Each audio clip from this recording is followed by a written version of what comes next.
वाले ये पूछ रहे थे, कह रहे थे जी आज की रैली का उद्देश्य क्या है। तो मैंने कहा कि ये बड़ी बड़ी पार्टियां खूब पैसा लगा के, बहुत सारी भीड़ जुटा के, पूरा दमखम लगा के रैली करती हैं तो ऐसी दिखती है। हमारा शपथ ग्रहण समारोह जब होता है तो ऐसा दिखता है। ये तो कार्यकर्ता हैं, ये तो अभी हमारे कार्यकर्ता हैं। जब ये कार्यकर्ता अगर रैली करने पे आ जाएंगे तो फिर आगे आने वाले समय में क्या करेंगे। संदीप भाई ने एक बड़ा अच्छा शब्द दे रखा है उसके लिए, पर्दाफाड़ रैलियां करेंगे आने वाले समय में। पर्दाफाड़, ये जो साइड में लगते हैं ये कुछ नहीं बचने का। तो एक बार अपनी बात शुरू करने से पहले, जैसे हम हमेशा भारत माता की वंदना करते हैं, एक बार सारे साथी यहां से लेके वहां तक साउंड टेस्ट भी होगा इसमें कि पीछे तक सुनाई दे रहा है कि नहीं दे रहा है। सारे साथी मजबूती से मेरे साथ भारत माता का नारा लगाएंगे और यहां जितने आसपास में मंडी में कांग्रेस और बीजेपी वाले हों उनको आज अपने नारे से मजबूर कर दो कि वो भी कल को हाथ जोड़ के आए कि हमें अपने साथ ले लो, सारी ताकत आम आदमी में है। ऐसी आपकी बुलंद आवाज होनी चाहिए। बंद मुट्ठी करके, सारे हाथ ऊपर करो, बंद मुट्ठी करके ऐसे सारे पीछे तक। ऐसा नहीं होना चाहिए पीछे वाले सो रहे हो। हाँ, भारत माता की, भारत माता की, इनकलाब, इनकलाब। ऐसे ही नारे लगाते रहना और कांग्रेस बीजेपी वालों के पंखे फाड़ते रहना। ऐसे इसी तरह से सब कॉर्नर हो जाएंगे धीरे धीरे। और ये बात हम महसूस करने लगे हैं। अब जब बिजली आंदोलन हुआ पिछले 1 महीने तक, आप में से ढेरों लोगों ने, बहुत सारे लोगों ने आके अपने अपने किस्से सुनाए। किसी गांव में कोई किस्सा, किसी गांव में कोई किस्सा। सब लोगों ने एक बात कही, जिस भी गांव में गए हमको सम्मान मिला। लोगों ने कहा आपका मुद्दा जायज है, बिल्कुल सही है। और जैसे पंजाब और दिल्ली में बिजली फ्री मिलती है वैसे ही हरियाणा में भी बिजली फ्री मिलनी चाहिए। हरियाणा के हर गांव से यही आवाज निकल के आई। हरियाणा के हर गांव से आपको यह सुनने को मिला कि नहीं मिला, बोल के बताओ मुझे। सारों ने नहीं बताया, सारे बताओ अपना अनुभव कि हरियाणा के हर गांव से फ्री बिजली की, 24 घंटे बिजली की आवाज आ रही है कि नहीं आ रही है? आ रही है, आ रही है। खुशखबरी यह है कि शपथ तो आज दिलानी थी अरविंद जी को, लेकिन खट्टर साहब कल ही बौखला गए। रात को उनको पता चला होगा, शाम को, कि जो उनकी कुर्सी जिस पे इतना गुमान किए बैठे हैं उसकी एक टांग आज तोड़ देंगे हम यहां पे। ये उनको रात को पता चला, इसलिए उन्होंने एक बयान दिया। बोले हरियाणा के लोगों को ये फ्री देने वालों से सावधान रहना चाहिए, ये जो पार्टियां फ्री देती रहती हैं। अरविंद केजरीवाल जी ने आज सुबह सुबह उनको करारा जवाब दे दिया है। अरविंद केजरीवाल जी ने कह दिया कि 2024 के बाद से हरियाणा के लोगों को भी फ्री बिजली, फ्री पानी, फ्री स्कूल और फ्री अस्पताल मिलेंगे। कर ले खट्टर साहब, तेरे से जो भी होता हो कर ले।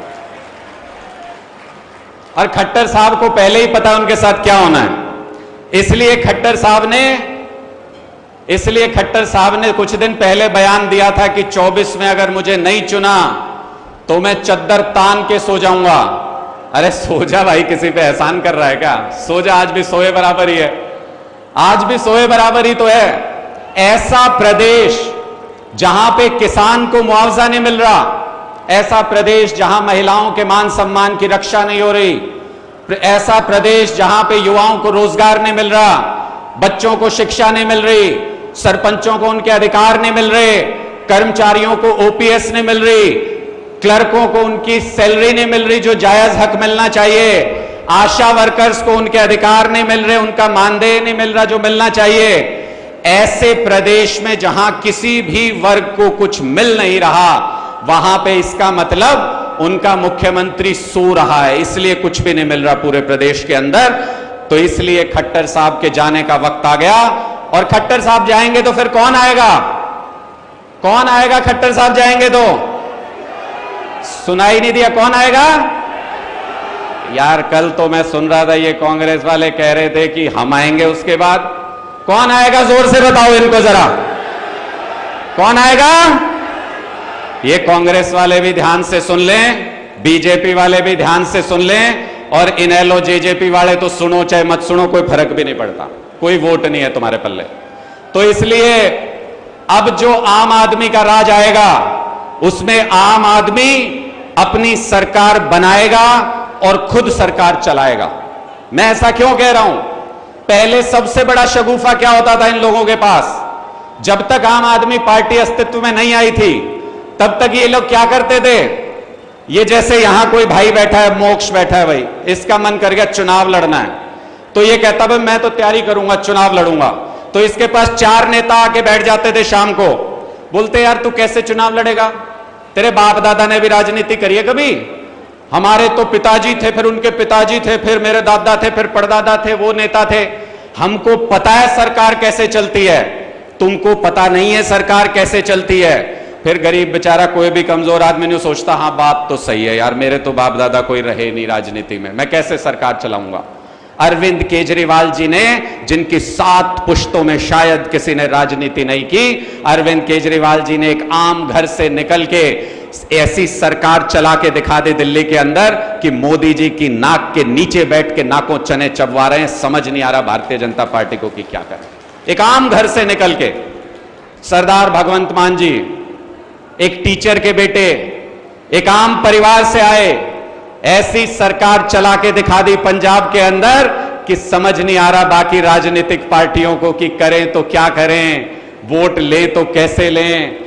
ऐसी आम आदमी की सरकार अगर हरियाणा के अंदर देखना चाहते हैं तो जैसा संदीप जी कहते हैं, माथे से पसीने की जगह जब खून टपकने लगेगा, इतनी मेहनत जब करोगे तब आती है सरकार, हल्के में सरकार नहीं आती है। इसलिए मेहनत करने को तैयार हो? कितने लोग मेहनत करने को तैयार हैं? पीछे तक हाथ उठा के बता दो भाई मुझे।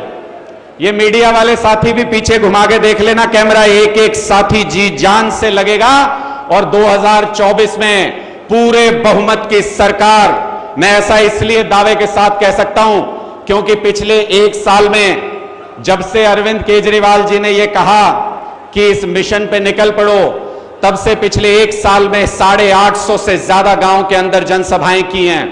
एक एक गांव में गए, लोगों से मिले, उन 850 गांव के लोगों के अनुभव के आधार पे कह सकता हूं दुनिया की कोई ताकत 2024 में आम आदमी पार्टी की सरकार आने से नहीं रोक सकती। जिसके अंदर जितनी ताकत हो लगा लो, हमें रोक नहीं सकते। अब 2024 आम आदमी का है, हमारी सरकार बनने जा रही है।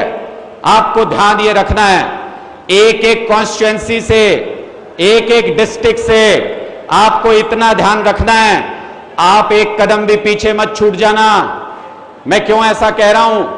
क्योंकि जब 10-15 साल बाद जब आपके बच्चे बड़े होंगे, आपके पोता पोती बड़े होंगे, वो देखेंगे हरियाणा के अंदर इतना बड़ा बदलाव आया, हमारा भविष्य अच्छा हो गया, वो आपसे पूछेंगे कि जब हरियाणा बदलाव की बयार में बह रहा था उस वक्त आप क्या कर रहे थे?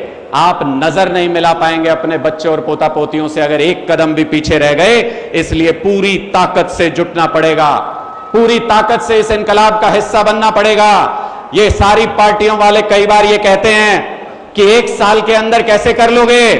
एक बीजेपी के नेता हैं संदीप भाई, संदीप जी एक बीजेपी के नेता हैं, वो पत्रकारिता के जमाने से दोस्त रहे मेरे। उनका पिछले दिनों फोन आया, काफी सीनियर लीडर हैं, वो बोले कि यार 8-10 सीट का तो है जुगाड़ तुम्हारा, उससे ज्यादा नहीं कर पाओगे। मैंने कहा अगर चुनाव से 1 साल पहले हमारा 8-10 सीटों का जुगाड़ है तो 80-90 सीटें लेने से तुम रोक नहीं पाओगे किसी भी हालत में। तो आज के दिन भारतीय जनता पार्टी भी ये मानने लगी है, कांग्रेस पार्टी भी, जेजेपी भी, इनेलो भी हरियाणा के अंदर ये मानने लगी है कि आम आदमी की ताकत लगातार बढ़ रही है। और ये जो संगठित शक्ति बढ़ रही है हमारी, ये जो पदाधिकारी बन रहे हैं हमारे, ये जो एक एक कार्यकर्ता को आई कार्ड मिल रहा है, किस चीज का आई कार्ड? शेर होने का आई कार्ड। शेर होने का जो आपको आई कार्ड मिल रहा है, ये सबसे बड़ी ताकत हमारी बनती जा रही है लगातार लोगों के बीच में। जब आप पहुंचते हो कि मैं आम आदमी का फला पदाधिकारी हूं, मैं आम आदमी पार्टी का कार्यकर्ता हूं, तो लोग आपको सम्मान देते हैं और उनको एक जरिया मिल जाता है ज्यादातर गांव से हमारे पास ये कंप्लेंट आती थी कि हम आम आदमी पार्टी से तो जुड़ना चाहते हैं, लेकिन आम आदमी पार्टी से जुड़े कैसे, कोई आया नहीं हमको जोड़ने। एक एक गांव के अंदर आने वाले समय में 11 और 21 सदस्य है जो हम ग्राम समिति का निर्माण करेंगे, वो हमारे लोकल रिप्रेजेंटेटिव होंगे एक एक गांव के अंदर। जिसको जिस गांव में आम आदमी पार्टी से जुड़ना हो वो हमारे लोकल फ्रेंचाइजी होगा, वहां पे जाके लोग आम आदमी पार्टी से जुड़ पाएंगे।